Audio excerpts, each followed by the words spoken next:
दिल्ली सल्तनत के सुल्तानों में एक महत्वपूर्ण सुल्तान इल्तुतमिश था।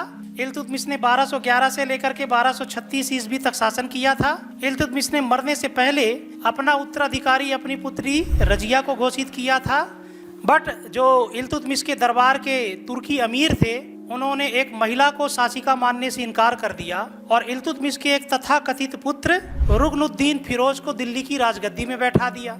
रुकनुद्दीन फिरोज ने मात्र 7 माह तक शासन किया। रुकनुद्दीन फिरोज अय्याश व्यक्ति था, लापरवाह व्यक्ति था, अयोग्य व्यक्ति था और शासन सत्ता उसके शासन काल में संचालित करती थी उसकी माँ शाह तुर्कान। और शाह तुर्कान पहले नाचने गाने वाली महिला थी। किसी जमाने में इल्तुतमिश के साथ उसका संपर्क स्थापित हुआ था और जब इल्तुतमिश दिल्ली का सुल्तान बना तब वो अपने कैलेंडर रुकनुद्दीन फिरोज को लेकर के इल्तुतमिश के दरबार में पहुंच गई थी और इल्तुतमिश ने उसको अपने राजमहल में जगह दी थी।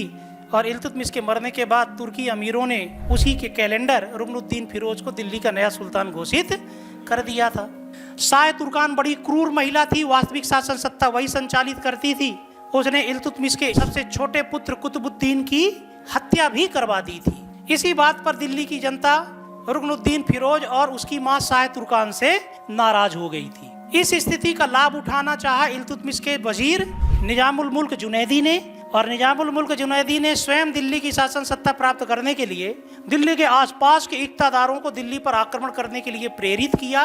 तो लाहौर, मुल्तान, बदायूं और हांसी के इक्तादारों ने अपनी अपनी सेना सहित दिल्ली को चारों तरफ से घेर लिया। और जब दिल्ली को चारों तरफ से इक्तादारों की सेना के द्वारा घेर लिया गया तो इनका मुकाबला करने के लिए रुकनुद्दीन फिरोज को सेना लेकर के दिल्ली से बाहर निकलना पड़ा। इस मौके का लाभ उठाया रजिया ने। रजिया को तुर्की अमीरों ने राजमहल में ही नजरबंद कर दिया था। रजिया किसी तरीके से राजमहल से निकलने में सफल हुई।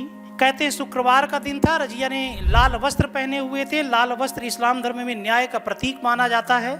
और रजिया पहुंच गई दिल्ली की जामा मस्जिद। शुक्रवार के दिन दिल्ली की जो मुस्लिम जनता थी वो जामा मस्जिद में नमाज पढ़ने के लिए गई हुई थी और नमाज पढ़ करके अपने अपने घर के लिए वापस लौट रही थी।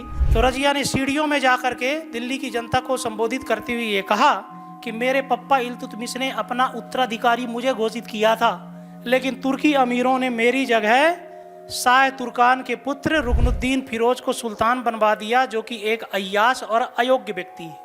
एक तो महिला, दूसरा आंखों में आंसू। दिल्ली की जनता पर रजिया का प्रभाव पड़ा और दिल्ली की जनता ने रजिया के पक्ष में विद्रोह कर दिया और उसी विद्रोह में रुकनुद्दीन फिरोज और उसकी मां शाह तुर्कान की हत्या कर दी गई।